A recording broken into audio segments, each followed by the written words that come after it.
Yuhu,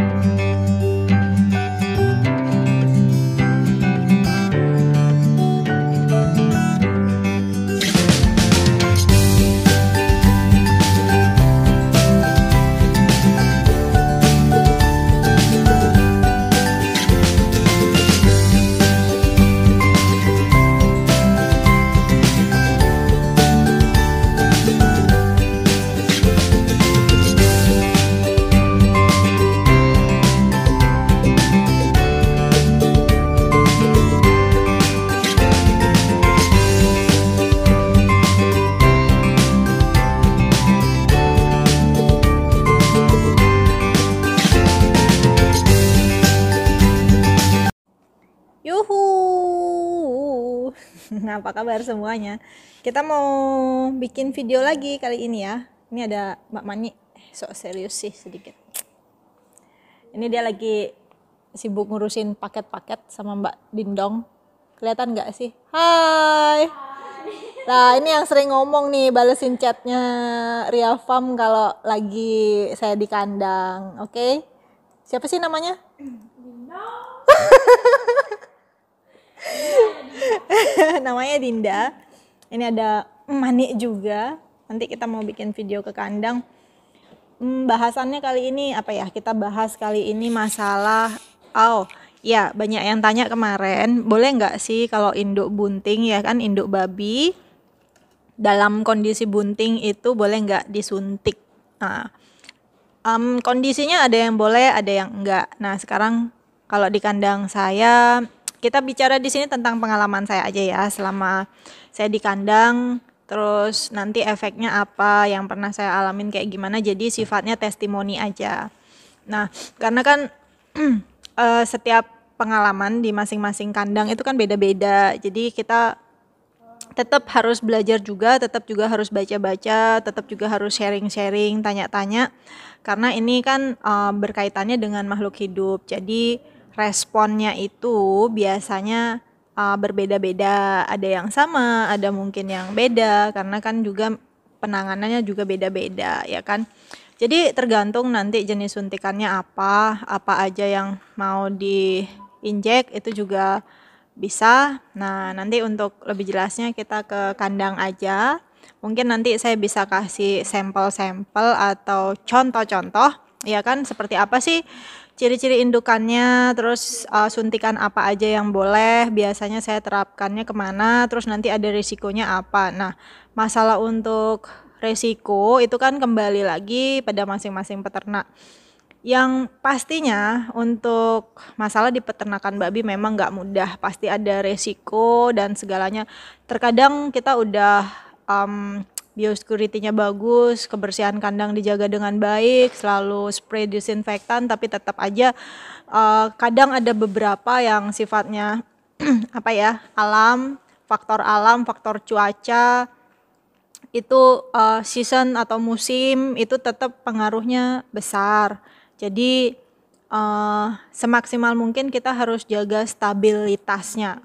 Jadi kontinuitas atau keberlangsungan ternak, terus juga stabilitasnya itu di kandang itu memang salah satu hal yang buat saya itu sulit di kandang. Terlebih lagi kalau misalkan si pemilik jarang ada di kandang atau hanya karyawan aja di kandang, itu biasanya kita informasinya atau mengikutinya itu nggak ini ya, apa namanya, nggak kontinu, itu agak susah.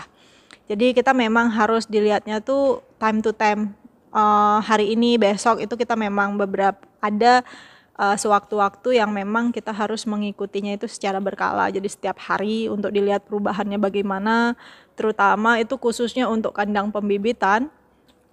Itu ada waktu-waktu tertentu, terutama musim lahiran, terus juga seperti ini kalau cuacanya kurang bersahabat, mulai panas, dingin atau peralihan cuaca, itu biasanya pasti ada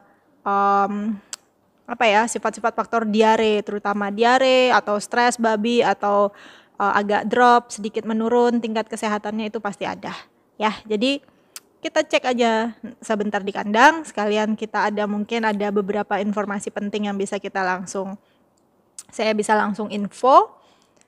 Oke, sampai jumpa di kandang. Bye-bye. Oke, sekarang kita udah di kandang. Eh, ini sekalian saya ngecek induk babi juga, sekalian saya lihat indukannya. Ini ada beberapa kucit yang lagi pisah induk, yang baru pisah induk. Terus ada indukan yang baru beranak dan juga akan beranak. Ini kita balik ya kameranya. Oke. Nah, ini untuk indukan baru umur berapa ya? Ini kemarin baru umurnya sekitar 10 hari. Ini 10 hari. Ini kemarin udah normal. Nah, untuk indukan, kemarin beberapa teman banyak masih tanya juga untuk indukan yang baru lahiran, ya kan, pada saat proses lahiran, kalau akan lahiran atau saat proses beranak, misalkan sedikit agak lama, itu kalian bisa suntikan yang namanya oksitosin. Jadi oksitosin itu untuk merangsang lahiran dan juga merangsang air susu, gitu. Nah, ini juga kemarin baru beranak. Itu kadang ada yang luka seperti itu karena gesekan dengan besi kadang-kadang.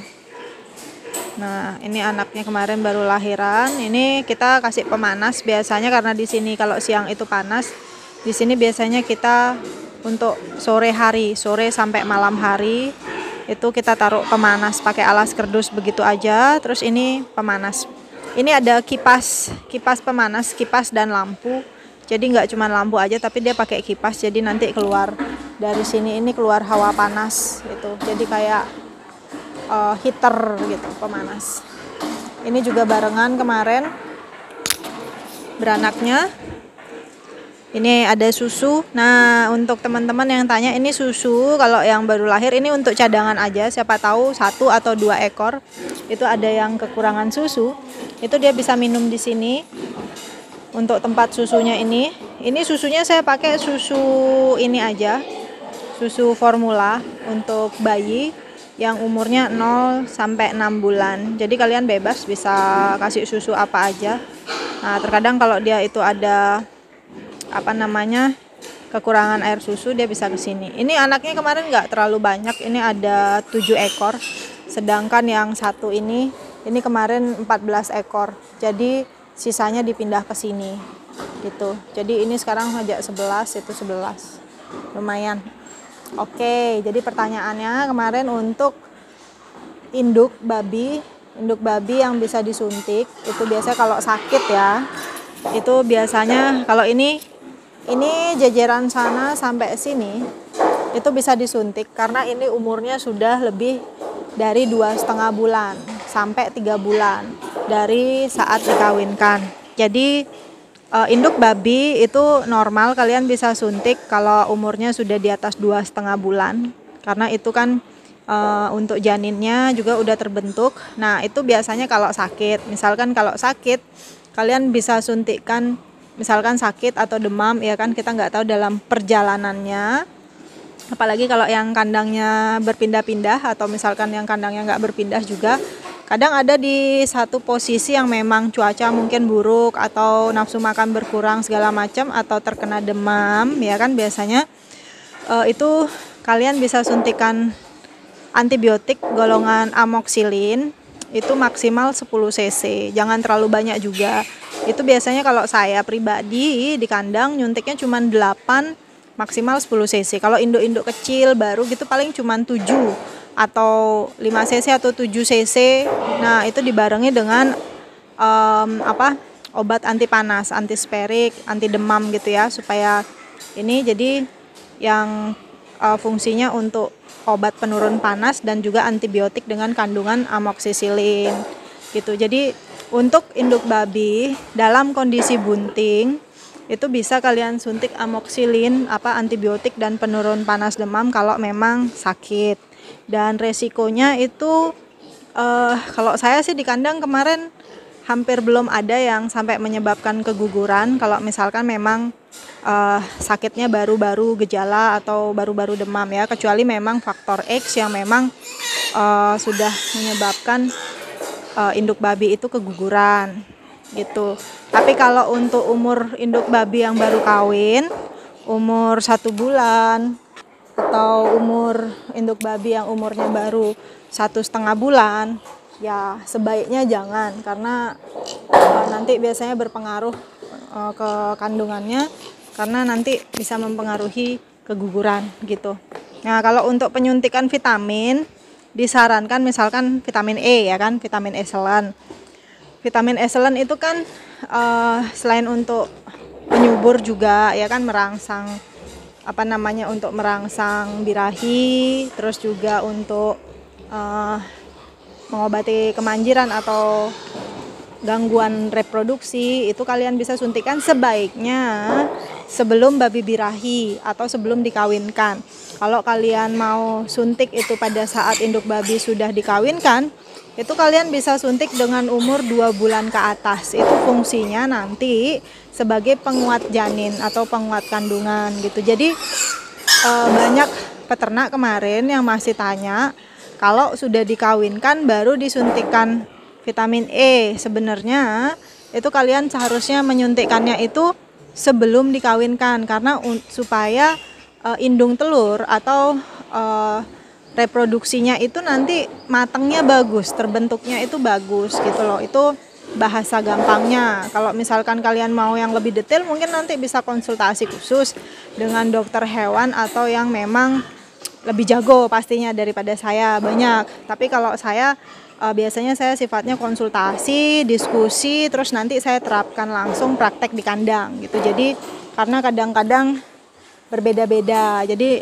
kita juga sifatnya open, karena nanti biasanya beberapa hal itu berbeda. Jadi kita perlu input dan output juga untuk ini di kandang. Kalau memang hasilnya sudah bagus, apa yang kalian terapkan di kandang itu bisa tetap kalian terapkan. Nah, kalau hasilnya memang kurang maksimal, itu kalian bisa berkoordinasi atau berkonsultasi. Tapi sebenarnya kalau saran saya sih lebih bagus dikembalikan pada peternaknya masing-masing, bebas bereksplor. Jadi supaya tidak didikte, ya kan, harus begini-begini, karena kedepannya tidak bagus. Sedikit-sedikit nanti didikte, sedikit-sedikit nanti didikte. Jadi menghambat perkembangan peternak. Jadi yang saya harapkan sih peternak muda, terutama generasi kita atau yang mungkin nanti next, itu bisa explore lagi, bisa lebih kreatif lagi dalam beternak ya kan, tidak tergantung. Jadi kita peternak juga bisa berkembang, bisa maju, terutama peternak babi khususnya. Kalau ayam dan yang lain-lain mungkin sudah banyak ya yang explore di bidangnya, tapi kalau di babi itu kita bisa lihat sistem di luar seperti apa, walaupun sih masih terbatas di Indonesia. Jadi kita terutama kalau mau babi ras atau babi istilahnya babi yang import ya kan, yang bagus seperti tipe babi unggulan SGI atau standar genetik standarnya untuk genetik internasional, itu memang kita diwajibkan untuk cara perawatan, terus juga banyak manajemen kandang yang bagus, juga kita didukung oleh knowledge-nya juga, pengetahuannya juga, dan tentunya pengalaman. Kita juga tetap harus belajar dari pengalaman-pengalaman orang yang memang sudah lebih dulu di ternak babi. Nah, tapi itu kita harus kembangkan dan juga kita harus bisa perbaiki sesuai dengan kondisi, karena kan ilmu itu berkembang. Jadi kita tidak boleh monoton, harus mana yang tradisional, yang sifatnya tradisional itu yang memang masih berlaku dan masih efektif sampai sekarang, itu perlu dipertahankan. Tapi yang memang sifatnya mitos atau misalkan hal-hal yang sifatnya kepercayaan, itu istilahnya perlu dipadukan dengan ilmu pengetahuan supaya nggak jadi mitos terus-terusan nantinya gitu, ya nggak sih?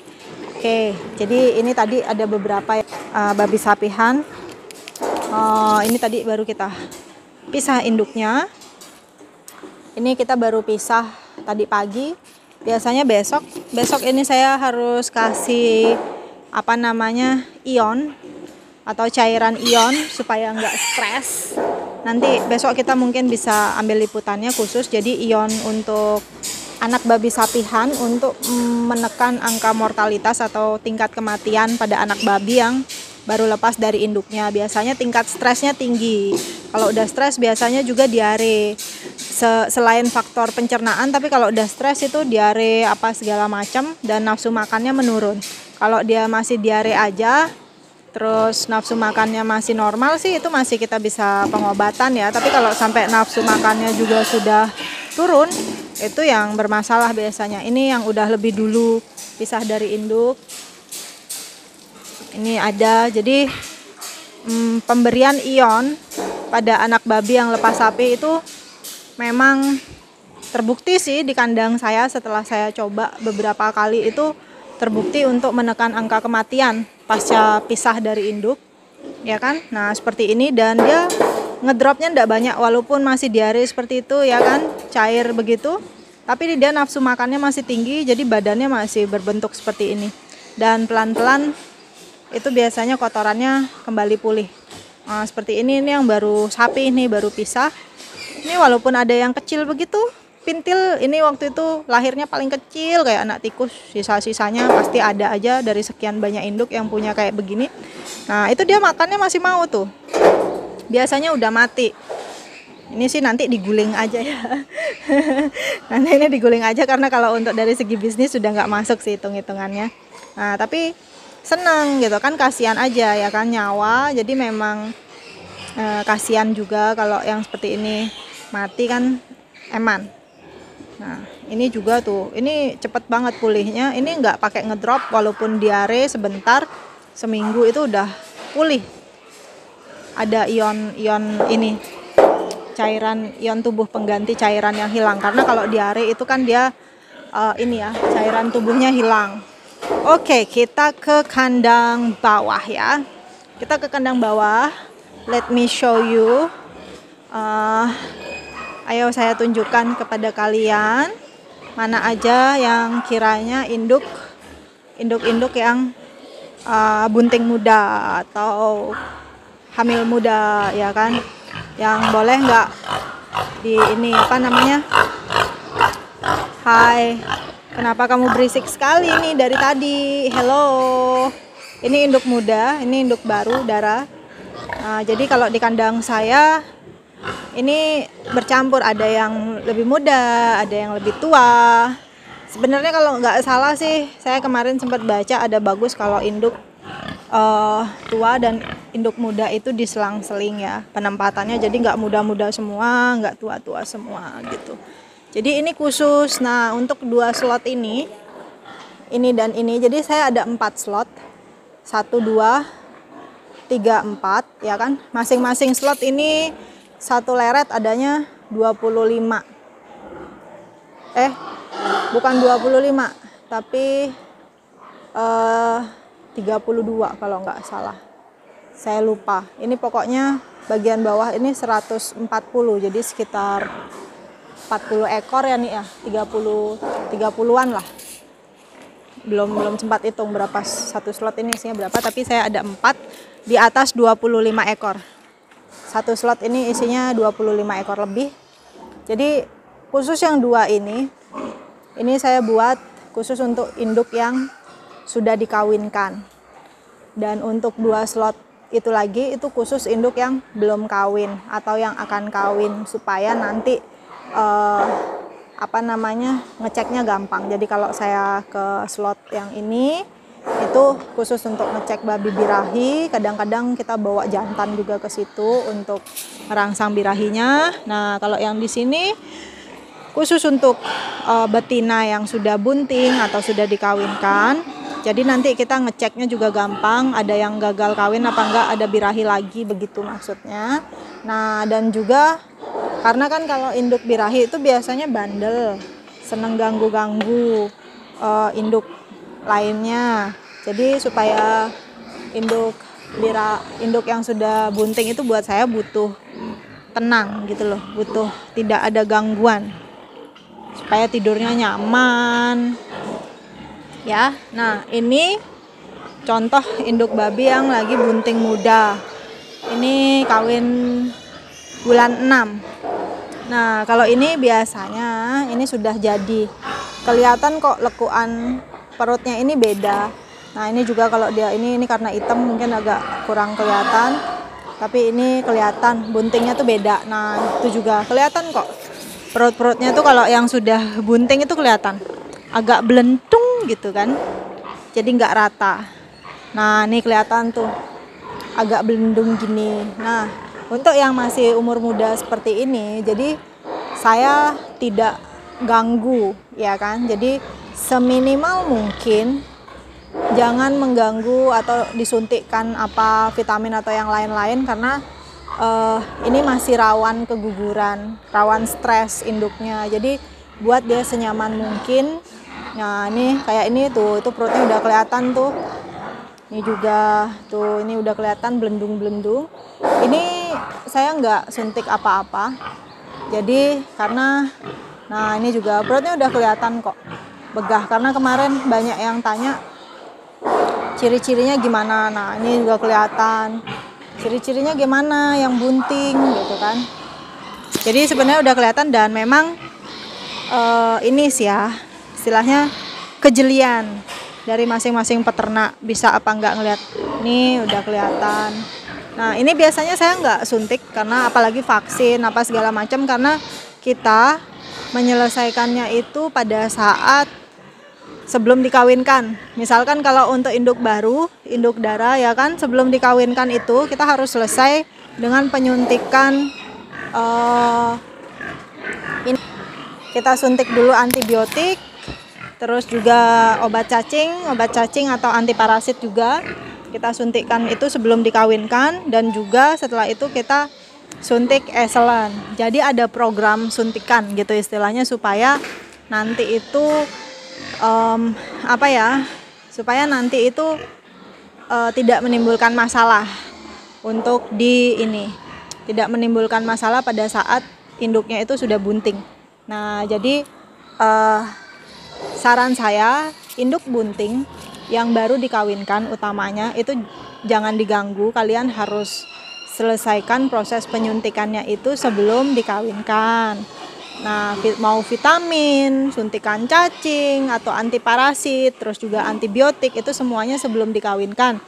Karena banyak banget teman-teman juga masih tanya, pada saat induk itu bunting tiba-tiba muncul bintik-bintik merah atau segala macam karena sebelumnya itu belum disuntikan anti parasit atau obat cacing juga, jadi itu pengaruh. Nah setelah kawin baru juga mau disuntikin vitamin E bisa, tapi nanti lebih baik tunggu di hamil tua ya kan. Tapi kalau hamil muda 1 bulan terutama setelah itu babi dikawinkan itu memang harus, kalau orang itu sifatnya bed rest, jadi ya udah biarkan dia makan dan minum tanpa ada gangguan sambil diliatin dalam 1 bulan itu apakah ada birahi lagi apa tidak, karena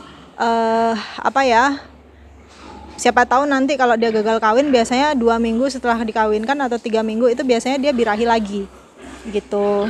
Oke, jadi udah sempat saya jelaskan ya di session kita kali ini. Untuk induk bunting sebaiknya jangan disuntik macam-macam. Itu kalau saya berlakukan di kandang saya sampai saat ini itu untuk mengurangi masalah terjadinya yang lain-lain. Tapi kalau sakit dan terdesak itu memang kita ambil tindakan. Saya pernah itu babinya nggak mau makan antara sakit atau gimana, itu kita ambil tindakan, itu kita kasihkan amoxicillin tapi juga dosisnya dosis ringan, maksudnya tidak cc-nya itu dosisnya sedikit diperendah hanya untuk menurunkan istilah kalau demam itu supaya demamnya turun dulu dan sakitnya itu berkurang gitu. Jadi biasanya nanti akan kembali pulih, mau makan dan yang lain-lain. Nah selebihnya kalau vitamin itu bisa, tapi kan kalau sebaiknya seperti yang tadi saya bilang, jadi kalau kalian mau nyuntikin vitamin dan yang lain-lain itu nanti setelah babinya itu mau beranak. 2 minggu sebelum beranak itu boleh, 3 minggu sebelum beranak itu boleh, hanya untuk menjaga kondisi supaya tetap stabil mendekati proses beranak pada induk babi gitu. Itu yang saya terapkan di kandang dan itu yang memang jadi SOP kita di kandang. Kalau kalian pingin coba atau pingin menerapkan hal yang sama di kandang kalian, it's okay. Jadi dengan senang hati kita bisa berbagi untuk pengalaman ini ya. Oke, itu aja bahasan kita kali ini untuk induk bunting, apakah boleh disuntik apa enggak. Dan untuk vaksin juga saya nggak suntikan, biasanya vaksin itu nanti bersamaan pada saat kita vaksin anak. Jadi kalau induk babi yang mau dipisah dari anaknya itu kita langsung suntik vaksin, karena terutama vaksin Hock kolera itu kan harus berkala, itu setiap 6 bulan sekali. Jadi kalau saya biasanya setiap pisah dari anak itu saya vaksin lagi, kan sekalian buka vaksinnya untuk anak-anak yang lain ya. Oke, itu aja. Salam peternak dari Bali, dari kandang kita Riau Farm tentunya. Sampai ketemu di kesempatan lainnya. Bye bye.